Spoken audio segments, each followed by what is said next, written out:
జగన్ ధనదాహంతో ఉత్తరాంధ్ర మొత్తం ఊడ్చేశాడు. కొండలన్నీ ఆనకొండల్లాగా మింగేశారు. ప్రశాంతమైన ఈ ఉత్తర ఆంధ్ర నేనెప్పుడూ చెప్పేవాడిని, నేను నచ్చిన ప్రాంతం ఉత్తరాంధ్ర. నీతి నిజాయితీ ఉండే ప్రజానీకం ఈ ఉత్తరాంధ్రలో ఉన్నారంటే అది గర్వకారణం. అలాంటి ప్రదేశంలో హింస, కబ్జాలు, అశాంతి.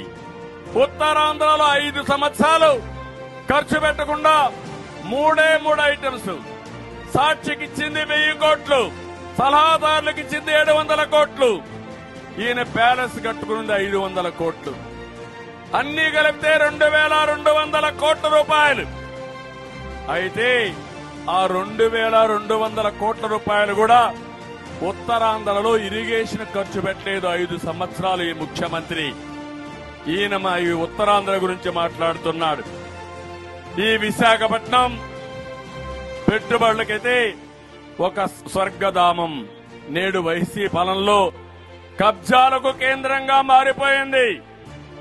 ఒక్క విశాఖపట్నంలో 40,000 కోట్ల రూపాయలు దోచేశారు.